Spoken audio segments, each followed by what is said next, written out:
Questions and Answers for Assemblies. September 12, 2020 by Anna von Reitz. Many coordinators are also electing themselves recording secretaries. Is there a conflict of interest?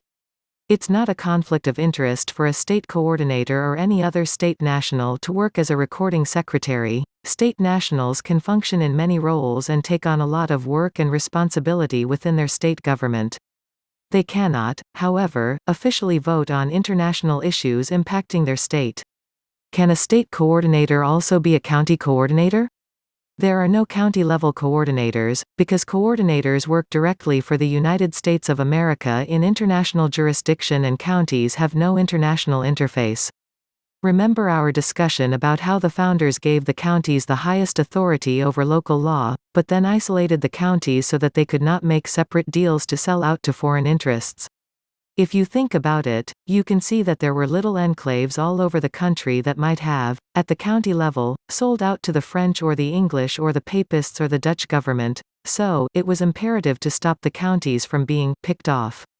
Leaving the county government in charge of what went on at the county level, but isolating the counties so that they had no access to an international interface or authority except through their own state government, is how our forefathers got around this and assured that our counties remained together, intact, and ultimately, in charge. County assemblies are populated as the state assembly is populated, so people serve as county assemblymen and women as more and more people come in through the state assembly process. It is then up to them to hold meetings and discuss local issues and begin the process of establishing their county courts, electing their assembly sheriffs and organizing county militia units. Can a state justice also be a county justice? It's possible for someone to act as a state justice and as a county justice of the peace, but these are not in the same jurisdiction, so could not be managed at the same time. You would have to give up one office to occupy the other. So rather than do what the sea courts do, by going into another room and putting on a different hat without telling anyone, I would advise everyone to help each other in terms of educating people to build up a corps of state justices who can train county justices of the peace. We can do training for the justices as an online course. Should we be forcing people to sign membership agreements? No, the only membership agreements are notices to the public, as I have explained many times before. The Assembly publishes what the Assembly is about as a sort of mission statement. An example is published as part of the Jural Assembly Handbook, and those joining the Assembly are given copies as part of the process of joining the Assembly. All state assemblies rest upon the founding principles of the Declaration of Independence, and people are expected to know and accept these principles upon joining an assembly. It is not a membership agreement, in the sense of joining a SPA. This is a public assembly, a body politic, not a private club. I am confused about state nationals and state citizens. How are they different? Only state citizens can vote on international issues impacting the state. This is why state citizens are not allowed to have any other conflicting attachments to any other government. They have to have a free hand and free conscience in deciding issues at an international level that impact the state they live in. State citizens also share the responsibility of conducting and organizing elections, setting up and maintaining oversight of the courts, and also organizing and regulating the state assembly militia. One way to look at it is that the state citizens are the business managers of the state, conducting its business with other states. They are known as the people, so as to distinguish them from the whole political corpus of the state, including the state nationals known as the people. A state has many local issues that are endemic to it, that are best addressed and answered by the people who live there, but occasionally, issues arise where a state must be represented internationally, which in our country includes interstate issues. So, for example, if Jackson County has a squabble with 5 adjoining counties over surface water rights, this is domestic to the state and is a local issue for the state. A jury composed of state nationals and state citizens chosen at random is competent to address such issues, because the counties all lie within the state and no international issues are involved. However, as has recently occurred with our efforts to address long overdue housekeeping matters, states also sometimes need to address squabbles or agreements with other states. This is the special province of state citizens. Thus, it has arisen that many western states and even a few eastern states like West Virginia, have not been officially enrolled as states of the Union, because they were formed during or after the Civil War, and no provision for a Continental Congress or roll call vote of the states existing prior to the Civil War was made. Thus all these other new states have been in a perpetual holding pattern as what I call states in waiting, and they have been held under presumption of custodianship of the territorial government per the Northwest Ordinance as a result.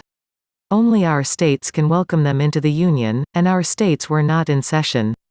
Now that our assemblies are properly populated by declared and qualified state citizens, the older states of the Union and their state citizens are enabled to welcome and officially admit the post-Civil War states as complete and enrolled states of the Union.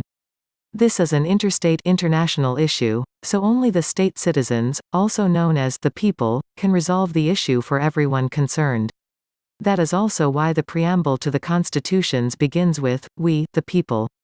The principals who bound their states to the constitutional agreements were acting as state citizens, and they were acting in international jurisdiction on behalf of their states. To this day, state citizens are the ones who are party to the federal constitutions, and they remain the only ones who can enforce the federal constitutions for the rest of us. It is therefore of prime concern for people who are eligible to act as state citizens to do so, and for them to undertake all the duties and exercise all the rights that go with the responsibility of representing their state in international venues. State nationals can and do support the state government to a very large extent, but when it comes to international matters, the state citizens must step to the fore. This obligation to serve the state's interest in international jurisdiction is the most fundamental and important difference between the state nationals and the state citizens. The word citizen always indicates a duty to serve a government. In this case, a state citizen serves the state government. A state national does not have the same obligations or singular allegiances. Can a state assembly throw a disruptive member out by a vote? State assemblies are public, not private. Nobody and nothing can hinder an American from choosing their political status and being part of their state assembly, either as a state national or as a state citizen.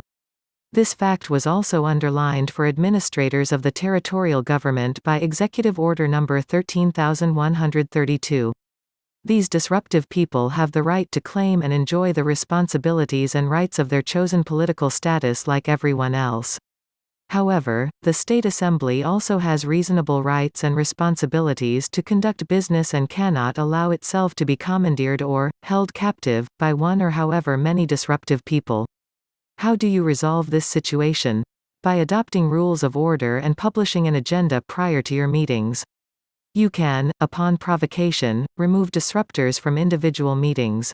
You should also use the Bevins Declaration to identify and appropriately limit participation by federal citizens, and hold separate public meetings apart from business meetings of state citizens. In the old days, both kinds of meetings were typically held on the same day and ran sequentially. The business meeting would be held before or after the public meeting at the convenience of the state citizens. Any international, also interstate business and any questions related to the running of elections, or oversight or organization of the courts and militias, typically takes place at this regular business meeting. Occasionally, as when the states are asked to take a roll call vote, special business meetings may be called. Public meetings should be welcoming and happy events geared toward local, state issues, management of public resources and assets, surface water use, development of infrastructure, etc., etc., etc. These are also business issues, but don't concern international or interstate business. Doing it this way and making sure that everyone understands the difference between the role of the state citizens and the role of state nationals ensures that the business before the state assemblies gets handled correctly and efficiently. How does a state like Texas, with over 200 counties, conduct business using grassroots organizations in this day and age? We used to send deputies to meetings at the state capitol. These deputies were all state citizens selected by their county assemblies to vote for their counties on whatever issues came up. Deputies are fiduciary officers, unlike representatives, and are always obligated to act under the prudent man standard, meaning that they wouldn't spend out of the public purse any more or in any different fashion than a prudent man would spend out of his own. Nowadays, we can conduct these meetings in the comfort of our homes using teleconferences, though the rules and the roles remain the same. Thus, our officials are elected to act as deputies and as fiduciary officers, and they are charged to conduct business in our best interest, while territorial and municipal representatives are shareholder proxies, typically left with no specific instructions on any given issue, and not strictly obligated to perform according to their instructions, even if instructions are issued. They are not bound by the prudent man standard, and can charge as much as they like against their constituents, and tax them accordingly. Thankfully for us, we are here to collapse and collect the state trusts they created and used as collateral, in our names, before these foreign practices can bear their fruit against us and against our assets.